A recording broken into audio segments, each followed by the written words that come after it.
आज के क्लास में हम पढ़ेंगे विशेषण। तो विशेषण का डिफिनीशन है संज्ञा या सर्वनाम की विशेषण बताने वाले शब्द विशेषण कहलाते हैं। जैसे इसका एग्जाम्पल है काला, तो काला का विशेषण हो जाएगा घोड़ा। फिर मोरा, तो मोरा का हो जाएगा लड़का। सुंदर है तो सुंदर का विशेषण हो जाएगा या लड़की। फिर हो जाएगा नीली के हो जाएगा विशेषण आंखें। फिर इसके आगे विशेषण के 4 भेद होते हैं। एक में है गुणवाचक विशेषण, दूसरा में है परिमाणवाचक। फिर परिमाणवाचक का 2 भेद होता है, निश्चित और एक होता है अनिश्चित। निश्चित का मतलब हुआ परिमाण के बीच है, अनिश्चित का मतलब हुआ परिमाण हुआ संज्ञा। 3 में है संख्यावाचक। संख्यावाचक का भी 2 भेद होता है, एक निश्चित संख्यावाचक, फिर दूसरा होता है अनिश्चित संख्यावाचक। 4 में होता है सार्वनामिक वाचक विशेषण। तो ये इसका 4 भेद होता है। तो पहला में हेडिंग है, एक है गुणवाचक विशेषण। तो गुणवाचक विशेषण का डिफिनीशन होता है जिन शब्दों के द्वारा संज्ञा के गुण अथवा दोष का बोध होता है वह गुणवाचक विशेषण होता है। इसके एग्जाम्पल से हम समझेंगे। तो जैसे में इसका एग्जाम्पल है गुण, तो गुण का मतलब वह अच्छा, भला, बुरा, ईमानदार, परिश्रमी, मिलनसार, बुद्धिमान, पंक्ति, अयोग्य। दशा, फिर इसमें दशा भी है, तो दशा का मतलब हो जाएगा रोगी, निरोगी, मोटा, पतला, कमजोर। फिर स्थान का मतलब हो जाएगा चीनी, जापानी, भारतीय, मैदानी, राजस्थानी। रंग में होता है काली, पीली, गोरी, चमकीला, गेहुआ। आकार बोधक होता है छोटा, नाटा, आयताकार, लंबा। स्वाद, गंध होता है गंधहीन, खट्टा, तीखा, सुगपति, फीका।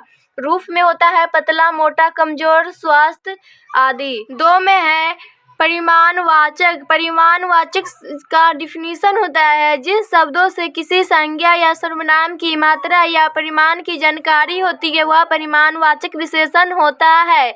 ये 2 प्रकार के होते हैं। एक में ये हम बताए थे निश्चित, तो निश्चित का डिफिनीशन हो जाएगा जिन विशेषण शब्दों से संज्ञा के निश्चित का बोध होता है उन्हें निश्चित परिमाणवाचक विशेषण कहते हैं। जैसे इसका एग्जाम्पल है 10 किलो आलू, फिर हो जाएगा 5 लीटर दूध, 2 मीटर कपड़ा लाओ। फिर तो इसमें हो जाएगा यहाँ 10 किलो, 5 लीटर, 2 मीटर निश्चित परिमाणवाचक विशेषण है।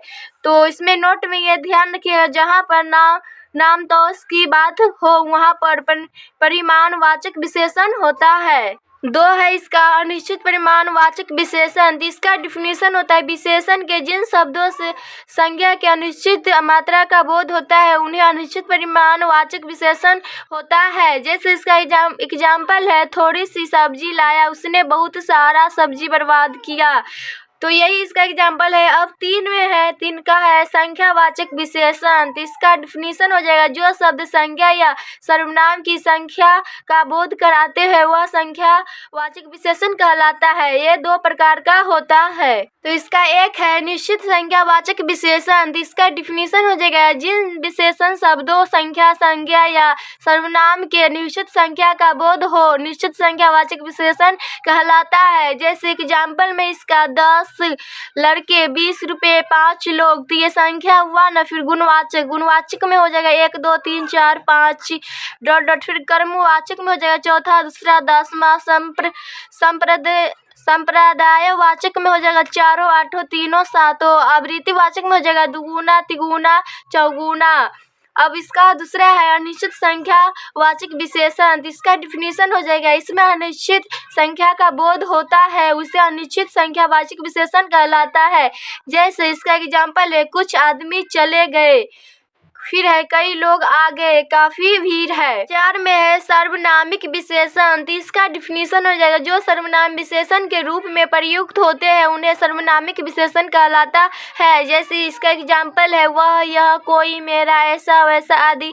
तो इसको से ये बनाना चाहिएगा तो हो जाएगा इसका एग्जाम्पल। एक का है वह लड़की बहुत ही सियार है, दूसरा में उनके घर आना कार्यक्रम है, 3 में यह राय का बेटा है, 4 में हो जाएगा इस किताब को जरूर पढ़िए। नोट में है ये ध्यान दीजिएगा जो शब्द विशेषता बताए विशेषण कहलाता है और जिसकी विशेषता बताए वह विशेष्य कहलाता है। तो इसका एग्जाम्पल से हम समझेंगे। जैसे इसका एग्जाम्पल एक में सुगंधा काली है तो काली हो जाएगा, ये विशेषता बता रहा है काली का, तो ये हो जाएगा विशेषण। और सुगंधा हो जाएगा ये किसके बारे में बोल रहा है, तो ये हो जाएगा विशेष्य। 2 में है राम सुंदर है तो राम हो जाएगा विशेष्य और सुंदर हो जाएगा विशेषण।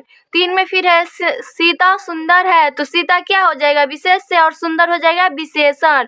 अब होता है एक परिविशेषण, तो परिविशेषण का डिफिनीशन होता है विशेषण की विशेषता बताने वाले शब्द परिविशेषण कहलाता है। जैसे इसका एग्जाम्पल है एक में सीता बहुत सुंदर है तो सीता इसमें हो जाएगा विशेष्य और बहुत, तो बहुत हो जाएगा परिविशेषण।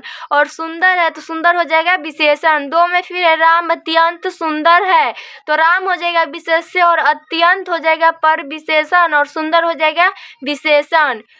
फिर तीसरा में वह बहुत तेज दौड़ता है तो ये वह केस में नहीं होगा, बहुत बहुत बोला तो ये क्या हो जाएगा परिविशेषण। और तेज तेज दौड़ता है तो ये विशेषण होगी।